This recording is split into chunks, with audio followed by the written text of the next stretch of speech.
जी हाँ, ये global south का नेतृत्व, ग्लोबल साउथ यानी विकासशील देश। असल में जैसा प्रधानमंत्री ने भी जिक्र किया और कई अंतर्राष्ट्रीय विशेषज्ञ बताते हैं, ये आम जनता इसको साउथ और नॉर्थ को कैसे, असल में अगर आप दुनिया अगर पृथ्वी देखें तो जो उत्तर में जो देश हैं ज़्यादातर उनमें वो विकसित देश हैं, और दक्षिण में जो देश हैं वो विकासशील देश हैं।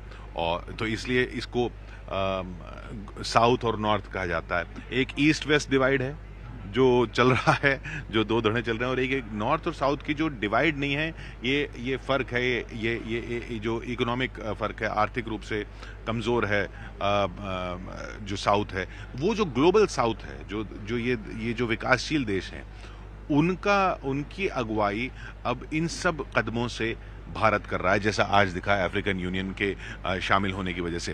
रोहित हमारे साथ हैं अमेरिका से। रोहित, तो ये ग्लोबल साउथ की आवाज़ भारत को पुरजोर तरीके से माना जाने लगा है, अब ये कह सकते हैं? जी, बिल्कुल और देखिए मैं ब्रिक्स का एग्ज़ाम्पल दूँगा जब वहाँ पे भारत था, जब हम वहाँ पे थे, वहाँ पे भी हमने देखा किस तरह से हुँ। जो हमारे नेता थे, प्रधानमंत्री नरेंद्र मोदी जी, उनके आस-पास किस तरह से लोग उनसे मिलना चाहते थे, उनसे बात करना चाहते थे और इससे पहले भी हमने यूनाइटेड नेशंस में भी देखा है कि जो बाकी के जो देश हैं, भारत हमेशा से उनकी आवाज़ बनता हुआ नज़र आया है, हमेशा से। तो आई थिंक एक फॉर्मल तरीके से अब जो है, एक लीडर की तरह भारत ने अपने आप को घोषित कर दिया है ग्लोबल साउथ का। ये बात अमेरिका के एडमिनिस्ट्रेशन ऑफिशियल्स ने भी कही थी ऑफ द रिकॉर्ड कही थी कि भारत जो है उसे अमेरिका ऐसा देखता है कि इट्स अ वॉइस नहीं, ऑफ द न्यू हम ग्लोबल जैसे रोहित, हम जैसे ना लगातार हम इसकी बात कर रहे हैं, तो ये ग्लोबल साउथ की आवाज़, जैसे आपने बिल्कुल सही कहा, भारत शुरुआत से ही काफ़ी सालों से ही ग्लोबल साउथ की आवाज़ थी, विकासशील देशों की आवाज़ थी। लेकिन तब फ़र्क ये था, जब वो नॉन लाइन मूवमेंट वाला फ़र्क ये था कि जब जो दो धड़े थे, उन धड़ों में से भारत वो आवाज़ थी जो किसी के साथ नहीं था। जब राष्ट्रपति नासिर थे इजिप्ट के, और मार्शल टीटो थे युगोस्लाविया के, तो वो किसी के साथ नहीं होने वाली बात थी। अब जो ये भारत जो ग्लोबल साउथ का अगुवा है, वो दोनों के साथ है। वो अगर दो धड़े हैं भी, जैसे अगर रशिया यूक्रेन वॉर में वो रूस के खिलाफ नहीं बोलेगा, लेकिन वो अमेरिका का भी साथी है। ये एक बड़ा अहम फर्क है रोहित यहाँ पर।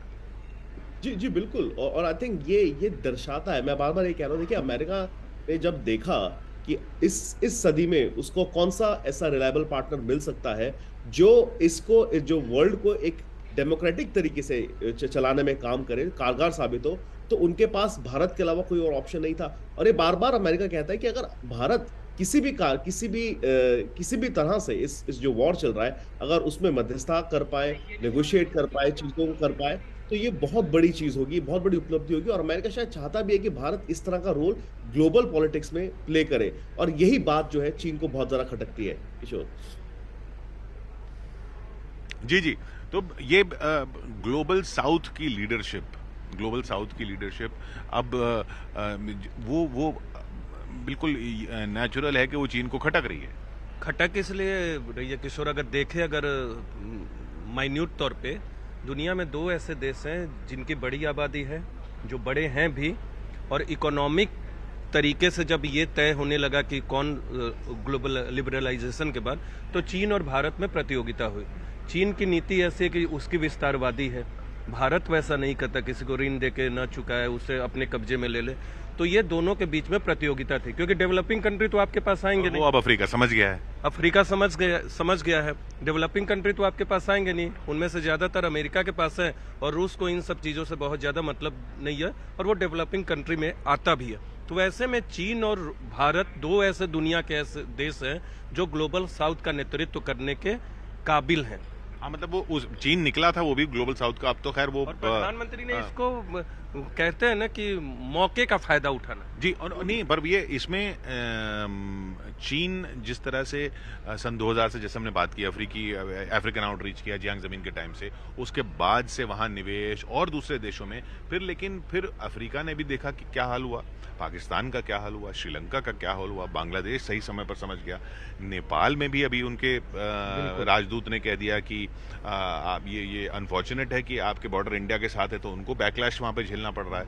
वहाँ पे नेपाल के नेता बोल रहे हैं कि ये भारत के खिलाफ क्यों बोल रहे हैं। तो ये चीन की ये जो कोशिश थी, उससे अब उसको लोग समझ रहे हैं, उसके दूसरे देश समझ रहे हैं। किशोर, जैसे आपने कहा कि चीन बहुत पहले से ही शुरू कर चुका था अफ्रीका में अपना इंटरेस्ट, भारत ने भी जो है अपना इंटरेस्ट दिखाना शुरू कर दिया था। हाँ। और कोशिश यही थी कि वो ऐसे देश जो कि बहुत ज़्यादा ज़रूरतमंद है और उनको ज़रूरत, हम लोग ऋण दे के नहीं ले रहे हैं लेकिन उनको ज़रूरत है। सामरिक तौर पर बात अब करें, वो समझ गए ना चीन की, लेकिन हाँ। विस्तारवादी, हमारी विस्तारवादी सोच नहीं है। इसी साल फरवरी मार्च में एक एक्सरसाइज के लिए जितने भी अफ्रीकन कंट्रीज के जो आर्मी चीफ हैं उनको बुलाया गया था। उनमें से वो आए जो कि चाइना से इत्तेफाक नहीं रखते हैं, लेकिन उनमें से वो लोग नहीं आए जिन कंट्रीज में चाइना का प्रभाव था। उस दिन से भी ये समझ में आ रहा था कि अफ्रीका भी पूरी तरीके से बट चुका है, लेकिन वो एक पार्ट जो था जिसमें कि पर उस बटने में तो आज एक सेंध लगी ना। हाँ, क्योंकि आज अफ्रीकन यूनियन पूरा का पूरा साथ में आ रहा है। सेंध लगी है। और सबसे बड़ी बात यह है कि चाइना तो हमेशा से यही चाह रहा था कि जो भी पार्ट मेरा है, मतलब जिसपे मैं वो रखूं, मेरा अपने पास आ जाएगा। लेकिन अब जैसे ही यहाँ पे सदस्यता मिली तो अब वहाँ की कंट्रीज भी ये सोचेंगे कि भाई चाइना ने वीटो नहीं लगाया, क्योंकि वीटो लगाने के लिए चाइना माहिर है, हर जगह वीटो लगा देता है, लेकिन यहाँ पे नहीं किया। तो इसका मतलब उसमें भी वो कुछ ना कुछ इंटरेस्ट देख रहा होगा, इसी वजह से नहीं किया ऐसा। अदरवाइज जब ऐलान हो गया तो इसका मतलब कंसेंसस बन चुके थे और चाइना को भी पता था कि ये होने वाला है। लेकिन ये, हाँ, वो तो जाहिर सी बात है, वो तो पता ही और एक चीज और कहूंगा संक्षेप में, केवल इस भारत की उपलब्धि है ही, अफ्रीकी संघ की उपलब्धि है, लेकिन G20 की चुनौती भी है। आप किसी संगठन से जुड़ते हैं तो आप चाहते हैं कि विकास करे, ग्रोथ करे। तो अफ्रीकी संघ की आज के बाद एक्सपेक्टेशन बढ़ गई है। अगर वो एक्सपेक्टेशन को मीट नहीं करता है G20, तो आने वाले वक्त में कोई जरूरी नहीं कि उनको इस संगठन की आवश्यकता हो। हाँ, और एक रोहित, अब जो दूसरा पहलू है, भारत चाइना, एक तो अमेरिका चाइना का पहलू था, एक इंडिया चाइना का पहलू है, उसमें रूस एक एंगल है। चाइना रूस का साथ दे रहा है अमेरिका के खिलाफ, लेकिन भारत रूस के खिलाफ नहीं जा रहा अमेरिका के साथ होते हुए भी। तो भारत और चाइना के बीच में रूस से अगर चाइना उम्मीद करेगा तो रूस कैसे आएगा, ये इस चीज को अमेरिका कैसे देखता है? किशोर, रोहित जवाब दें उससे पहले मैं एक जानकारी दर्शकों को भी देना चाहूंगा कि पीएम नरेंद्र मोदी ने ट्वीट किया और उन्होंने कहा है कि being a productive morning at G20 summit in Delhi, क्योंकि पहला सेशन अब खत्म लगभग हो गया होगा क्योंकि लंच का समय हो चुका है। तो फर्स्ट सेशन आज के दिन का पूरा हो गया और पीएम का एक ट्वीट सामने आया है जिसमें फर्स्ट सेशन को लेकर उन्होंने कहा है कि प्रोडक्टिव सेशन मॉर्निंग आज की रही है। और रोहित, आप अपना जवाब जो किशोर ने पूछा था सवाल, जी कि इंडिया, रशिया, चाइना, देखिए अमेरिका देखिए, इन रशिया के साथ तो देखिए मुझे शायद ज्यादा बोलने की जरूरत नहीं है, लेकिन एक रशिया के साथ अंडरस्टैंडिंग बनी रही है हमेशा से। किशोर, मैं आपको थोड़ा सा एक छोटा सा एग्जांपल देने की कोशिश करूंगा कि जब प्रेसिडेंट बाइडेन यूक्रेन गए थे तो रशियन अथॉरिटीज को बता दिया गया था, पूरी विश्व को नहीं पता था, लेकिन रशियन अथॉरिटीज को पता था कि वहां पे जो बाइडेन जाने वाले हैं, तो किसी तरह की कोई गलत चीज रशिया ना कर पाए। तो अमेरिका रशिया की कहीं ना कहीं एक छोटी सी अंडरस्टैंडिंग और बैक चैनल्स हमेशा काम करते हैं। अनफॉर्चुनेटली जब चाइना पे बात आती है तो बैक चैनल्स भी काम नहीं कर पाते चाइना के साथ। और आई थिंक अमेरिका इसलिए इंडिया को कहीं ना कहीं देखता है कि शायद अगर इंडिया इन दोनों देशों के साथ संबंध रखता है और अच्छे संबंध रखता है तो कभी कभी इन मल्टीलैटरल एंगेजमेंट्स का रीजन ये होता है कि उसमें आप अपनी बात किसी और के थ्रू कर सकते हैं, करवा सकते हैं और अपना पक्ष रख सकते हैं। तो अमेरिका के लिए भारत इसलिए भी इंपॉर्टेंट हो जाता है कि हमारे रिलेशन रशिया से स्पेशली बहुत सालों से, दशकों से रहे हैं, और कहीं ना कहीं जो इन बिटवीन जो बातें होती है जो शायद अमेरिका डायरेक्टली ना कर पाए रशिया से, वो भारत के थ्रू, और साथ ही साथ चाइना के साथ भी ऐसा अमेरिका चाहता है कि भारत करे। लेकिन अनफॉर्चुनेटली अभी तक हम उस मुकाम पे नहीं है। शायद हमारे जो रिलेशन है रशिया के साथ, चाइना के साथ, वो बिगड़े हैं गलवान के बाद, लेकिन अमेरिका जरूर ये चाहेगा कि भारत जो है उसके संबंध अच्छे रहे चाइना से। तो एक इन बिटवीन का जो रोल है वो भारत अच्छी तरह से बखूबी तरीके से निभा सके। जी रोहित, बिल्कुल। इस बीच जैसा आप जो जिक्र कर रहे थे, तो पीएम ने ट्वीट किया है been a productive morning at the G20 summit in Delhi, और एक इसके साथ ही एक वीडियो भी जारी किया है, वो उस वीडियो पे भी नजर मार लेते हैं।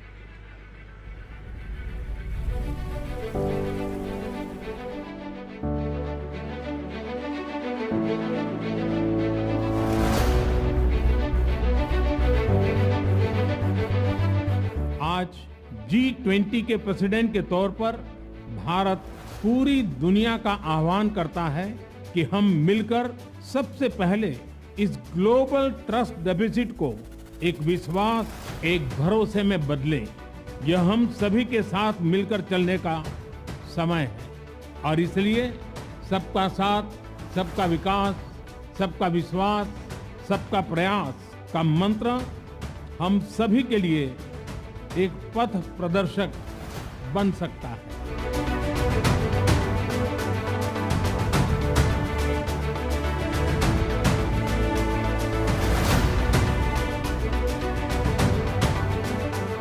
जब बरसों पुरानी चुनौतियां हमसे नए समाधान मांग रही है, 21वीं सदी का यह समय पूरी दुनिया को नई दिशा दिखाने वाला और नई दिशा देने वाला एक महत्वपूर्ण समय है।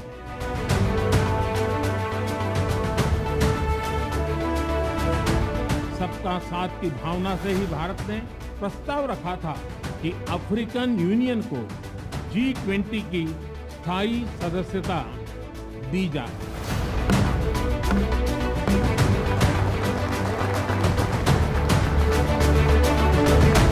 भारत की G20 प्रेसिडेंसी देश के भीतर और देश के बाहर इंक्लूजन का, सबका साथ का प्रतीक बन गई है। भारत में ये पीपल्स G20 बन गया।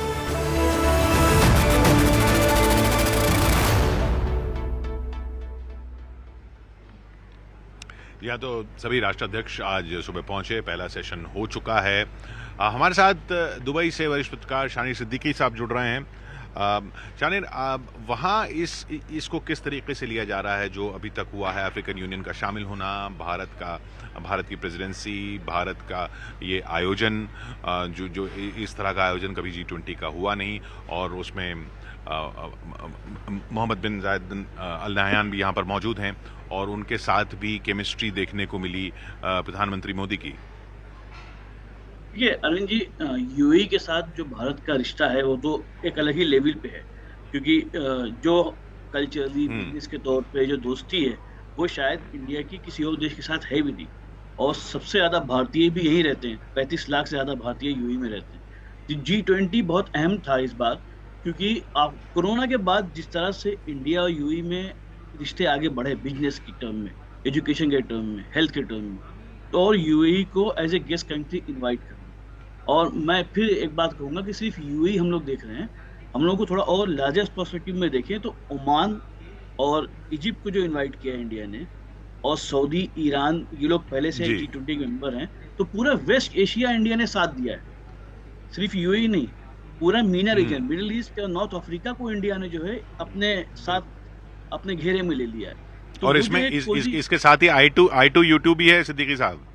हाँ, I2U2 भी है, इजराइल और यूएस से। तो ये जो पूरा एक वेस्ट एशिया को जो है इंडिया ने G20 से साधा, लाइक ओमान पहली बार G20 में आ रहा है, किसी भी G20 में, और जबकि ओमान दुनिया के बड़े तेल एक्सपोर्टर्स में से एक है।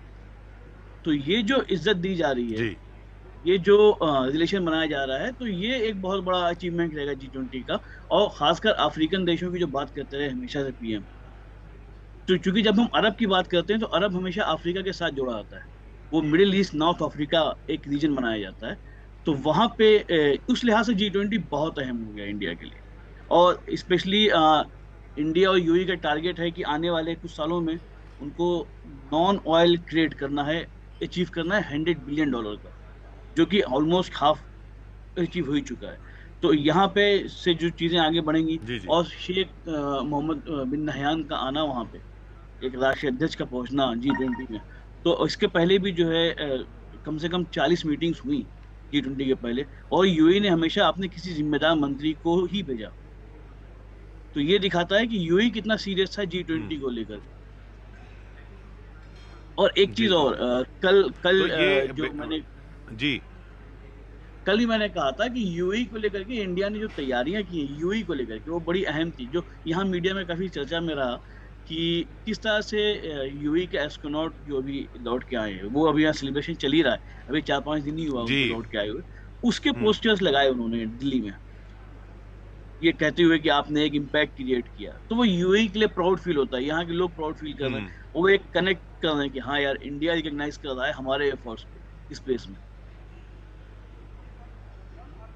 जी हाँ, तो वो एक तरह से देखा जाए तो लबो-लिबाब अभी तक का ही लग रहा है कि अगर ये दुनिया दो धड़ों में बढ़ती भी जा रही है, तो उन दो धड़ों से क्योंकि ये ग्लोबलाइज्ड वर्ल्ड है, उन दोनों धड़ों से बहुत सारे देशों की अर्थव्यवस्थाएं, बहुत सारे देशों का बहुत कुछ जुड़ा हुआ है, बहुत सारे देश निर्भर हैं इन दोनों धड़ों पर। तो वो धड़े उस तरह से नहीं हो सकते जिसमें जो जैसे कोल्ड वॉर के टाइम पिछली सदी में हुआ करते थे। तो कई देश ऐसे हैं जिनको दोनों धड़ों से मतलब है, और वो सेतु का काम, वो ब्रिज का काम भारत बखूबी निभा रहा है। अभी अफ्रीकन यूनियन की आवाज़ बनकर अफ्रीकन यूनियन को शामिल करवाया यहाँ, जैसा सिद्दीकी साहब ने कहा कि यूएई जैसे देश, ओमान जैसे देश यहाँ पर गेस्ट के तौर पर इनवाइट किए गए। एक ब्रिज बनता जा रहा है भारत प्रधानमंत्री मोदी की अध्यक्षता में ये G20 जो यहाँ पर सम्मेलन हो रहा है। बहुत बहुत शुक्रिया आपका शान सिद्दीकी साहब। रोहित, आपका भी शुक्रिया। हम यहाँ लगातार बने हुए हैं ज़बरदस्त भारत मीडिया सेंटर में, भारत मंडपम में के इंटरनेशनल मीडिया सेंटर में। यहाँ पर जो कुछ है, जैसा हम बार बार कह रहे हैं, न सिर्फ वर्ल्ड क्लास है, पहली बार ऐसा हुआ है दुनिया में भी। देखते रहिए आप न्यूज़ 18 इंडिया।